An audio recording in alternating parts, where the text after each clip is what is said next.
Assalamualaikum warahmatullahi wabarakatuh. Hai, terima kasih sudah mampir ke channel aku. Jadi malam ini aku bakalan ceritain salah satu cerita horor yang terjadi di salah satu hotel terkenal di Indonesia, tapi terkenal seramnya. Dan aku juga bakalan ceritain pengalaman aku waktu nginap di salah satu hotel yang ada di Aceh, dan pastinya ada pengalaman horornya. Penasaran dengan ceritanya?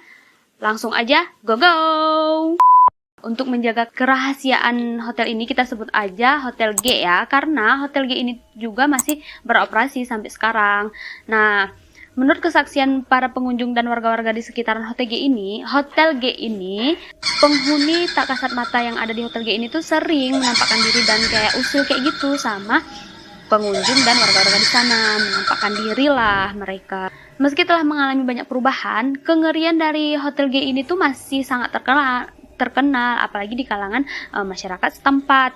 Dan lagi Hotel G ini tuh masih memiliki gaya yang klasik, seolah-olah menambah aksen kengerian dari Hotel G ini. Sebelum aku menceritakan kehororan dari Hotel G ini, aku mau menceritain sejarah singkat mengenai Hotel G ini. Nah, pada pembangunan awalnya Hotel G ini bukan merupakan sebuah hotel, melainkan sebuah villa milik pribadi seorang pengusaha kaya raya, kita sebut aja dengan Pak Wong ya.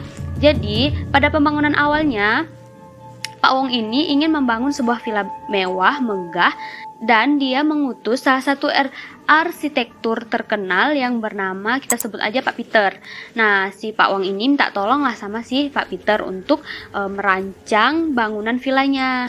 Villa ini dibangun selama 15 tahun lamanya, yaitu pada sekitaran tahun 1900-an. Jadi memang villa ini tuh dibangun udah lama kali, kayak di zaman-zaman hampir-hampir merdeka kayak gitu.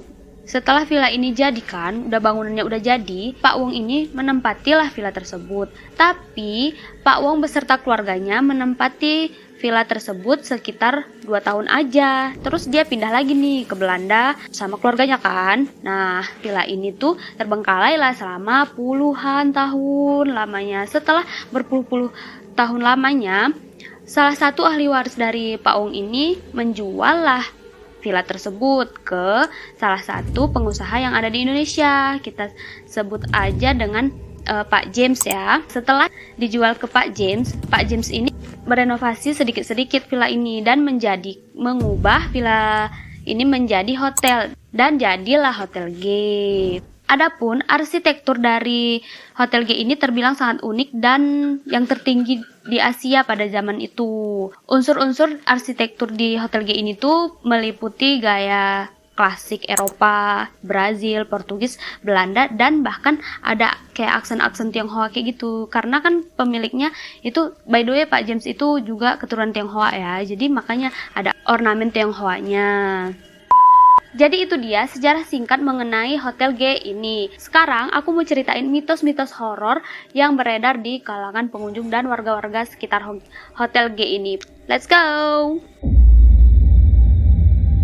Layaknya hotel-hotel tua pada umumnya, Hotel G ini juga memiliki kisah yang melegenda sepanjang masa.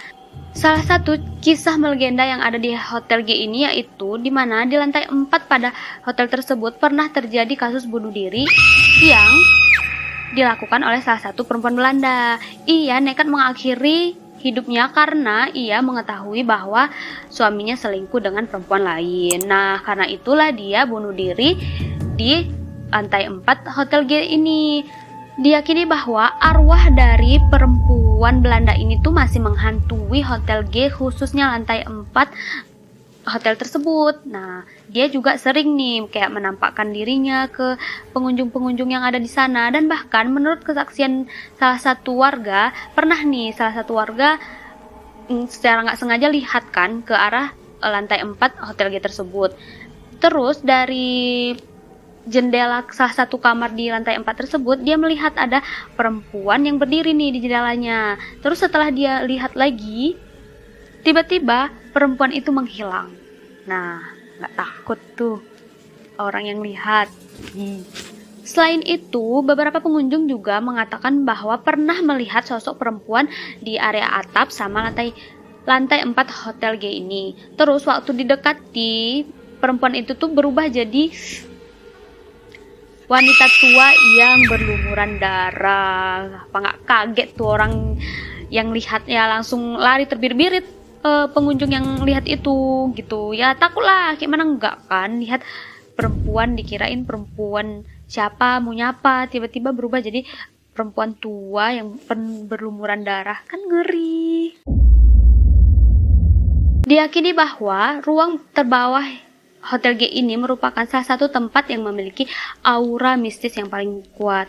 Mengapa dikatakan demikian? Karena menurut rumor yang beredar, tanah tempat pembangunan Hotel G ini merupakan tanah bekas pembantaian dan pembuangan mayat orang-orang Belanda terdahulu.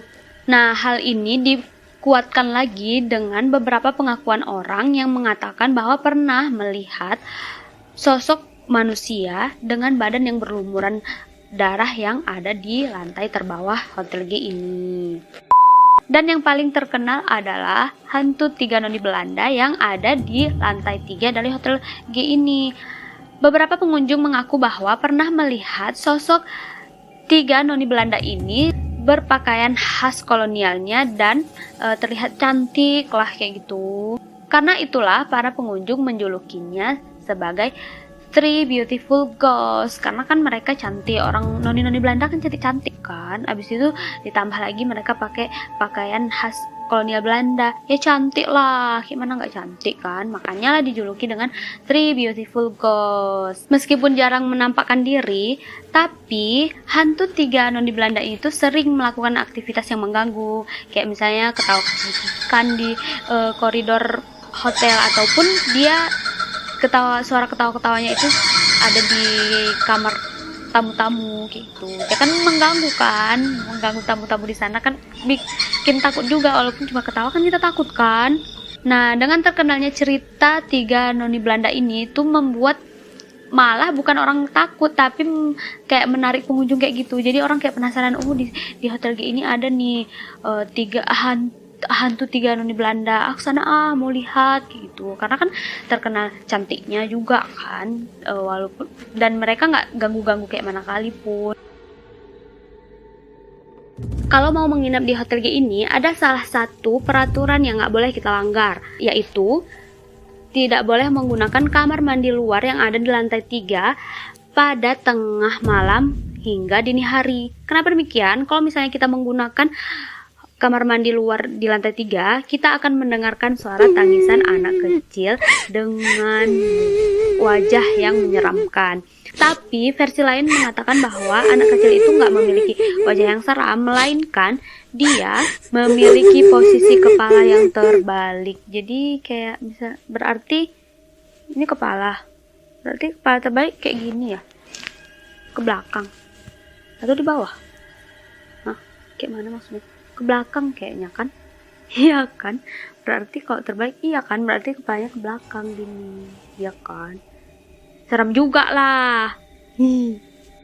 Meskipun menyimpan banyak cerita yang menyeramkan, tapi keeksotisan gaya klasik yang dipertahankan Hotel G ini tuh menjadi salah satu daya tarik pengunjung datang ke Hotel G ini untuk nginap gitu. Ditambah lagi dengan cerita-cerita yang berada di kalangan masyarakat, dan itu kayak menarik orang untuk datang ke hotel tersebut, karena memang hotel ini terbilang hotel yang unik, arsitekturnya unik, ornamen-ornamennya unik kayak gitu. Ditambah lagi dengan cerita-cerita yang nggak kalah menyeramkannya, yang membuat orang penasaran nih dengan Hotel G ini, yang membuat orang nginap ke Hotel G, dan atau sekedar kayak menghilangkan rasa penasaran aja, kayak betul nggak ya ini Hotel G ini ada pengunjungnya, ada penghuninya, penghuni tetap tak kasat mata ya maksudnya. Jadi kayak orang mau lihat benar apa enggak gitu.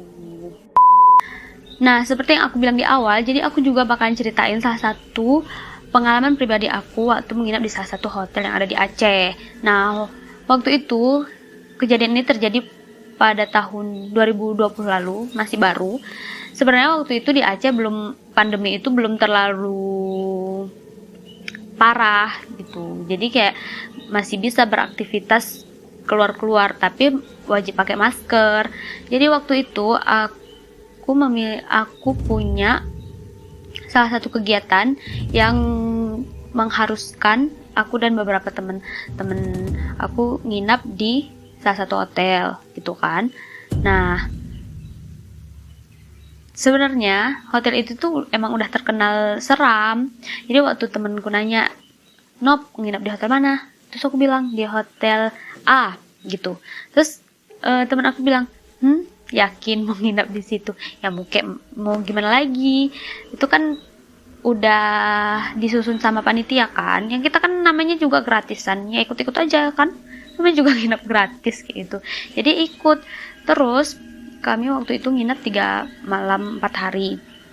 Nah, di malam keduanya itu, by the way, kami kegiatannya sampai malam, setiap hari sampai jam 10 malam. Nah, di malam kedua itu, kebetulan aku bantuin teman aku untuk membuat laporan. Sampailah jam 12, kami masih di lantai 6, karena di lantai 6 itu aula untuk kegiatannya. Nah, itu orang-orang udah pada pulang, tinggal kami bertiga. Aku, dia sama temen kamar dia. Kebetulan temen kamar aku waktu itu nggak nginap di hotel. Nah, setelah jam 12 malam itu turun nih kan, mau ke kamar. Aku nginapnya di lantai 4, kawan aku nih nginap di lantai 5. Nah, sampai lantai 5 turunlah dia sama kawan dia, tinggal aku sendiri. Nah, sampai lantai 4 udah masih biasa aja. Tapi begitu liftnya berhenti, kan terbuka tuh pintunya. So aku tiba-tiba kayak merasa kayak ada yang nabrak, apa ya namanya, kayak nabrak, kayak sesak kayak gitu.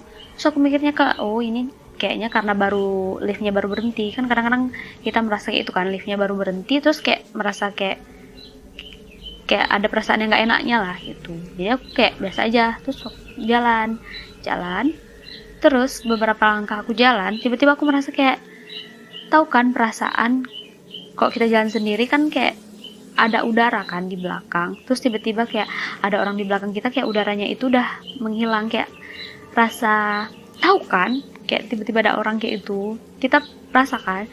Terus waktu itu aku jalan aja gitu, terus tapi masih ada perasaan itu. Tanpa berpikir panjang, aku tiba-tiba lagi jalan langsung noleh ke belakang. Terus aku nengok beberapa sekian detik, aku diam, terus aku lihat gitu, tapi nggak ada apa-apa. Aku lihat ke arah belakang, itu langsung koridor dan kamar-kamar panjang, karena liftnya itu di tengah-tengah. Baru kalau ke sini menuju kamar aku, kok sini kamar-kamar lain gitu. Terus aku lihat arah lift, nggak ada orang. Terus aku langsung lari, langsung ke pintu.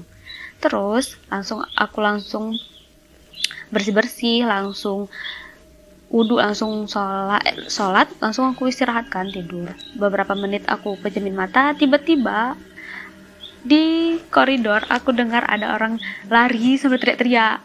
Terus teriaknya bilang, "Kak, buka pintu!" Dan ternyata itu teman sebelah aku, baru pulang, 1 orang dari luar. Terus keesokan harinya aku nanya nih kan, umur dia lebih muda dari aku. Aku tanya, "Dek, semalam yang teriak-teriak sambil gendor-gendor buka pintu itu adik?" "Iya kak," katanya. "Kenapa?" Tanya gitu kan. Terus dia bilang, "Kan adik itu udah sekitar setengah satu malam." Terus dia bilang, "Kan adik ada di luar kak, abis itu mau istirahat kan, naik lift," katanya. Waktu itu biasa aja, tapi waktu sampai lantai 4 lift terbuka, tiba-tiba waktu pintunya lift itu terbuka, dia cium ada aroma kemenyan. Padahal siapa yang mau bakar kemenyan malam-malam, dan di hotel lah, lagi hotel mewah lah, ya siapa mau bakar kemenyan kan. Terus dia kayak apa ini, karena dia memang bisa lihat mereka gitu. Jadi dia kayak udah punya firasat kayaknya bakalan digangguin. Jadi dia buru-buru aja jalan, awalnya masih jalan, buru-buru jalan. Terus tiba-tiba beberapa langkah jalan, tiba-tiba jadi di lift itu di kanan kiri penunggu itu ada sofa untuk duduk penunggu kan. Tiba-tiba yang sebelah kanan ini tuh geser, terus dia kan takut nih, kaget. Terus dia nggak berani lihat ke belakang, tiba-tiba ada yang nempuk pundak dia. Tanpa mikir panjang dia langsung lari. Itulah yang aku dengar, dia lari-lari sambil teriak, "Kak, pintu!" Dia sebelum sampai ke pintu, karena kamar dia tuh paling ujung, baru kamar aku kayak gitu. Jadi kan jauh dari lift gitu. Makanya waktu dia lari tuh agak lama dan masih belum sampai pintu dia udah teriak-teriak, "Kak, pintu, buka pintu." Gitu sampai depan pintu dia baru muter-muter, "Kak, pintu." Dia nggak lihat ke belakang lagi karena dia takut bakalan lihat sosok yang ada mengganggu itu. Dan aku juga kayaknya yang gangguin itu ya dia gitu. Saya sebenarnya aku nggak peka kali, nggak bisa lihat mereka gitu kan. Cuman kadang-kadang kalau energinya terlalu negatif, aku bisa rasain. Jadi gitu cerita pengalaman pribadi aku. Tapi ya lumayan merinding juga, apalagi malam itu aku tidur sendiri. Untung dia ceritanya waktu besoknya teman aku udah balik nginap di situ, keesokannya lagi kan baru pulang. Kegiatan kami selesai. So, sekian cerita aku pada malam hari ini. Gimana menurut kalian tentang cerita pada hari ini? Apakah kalian juga memiliki pengalaman pribadi, pengalaman horor ya, saat menginap di hotel-hotel atau penginapan-penginapan? Coba kalian komen di bawah ya. Aku pengen tahu karena aku sangat pencinta cerita-cerita horor. Oke? Kalau kalian tahu hotel apa yang aku ceritain pada hari ini, kalian cukup simpan di dalam hati kalian masing-masing, nggak usah di komen, karena aku nggak mau merusak usaha orang lah kayak gitu. Kan hotelnya masih beroperasi sampai sekarang, jadi simpen aja dalam hati, simpen. Yo, misalnya, oh ini hotel itu tuh, ya udah, diam-diam aja, oke? Kalau kalian suka video ini, jangan lupa klik tombol like-nya. Kalian juga boleh komen di bawah tentang ide-ide apa yang ingin aku ceritain di video selanjutnya. Dan jangan lupa juga subscribe channel aku supaya aku makin semangat untuk buat videonya. Oke, see you next video. Bye. Dadah, dadah, dadah, dadah.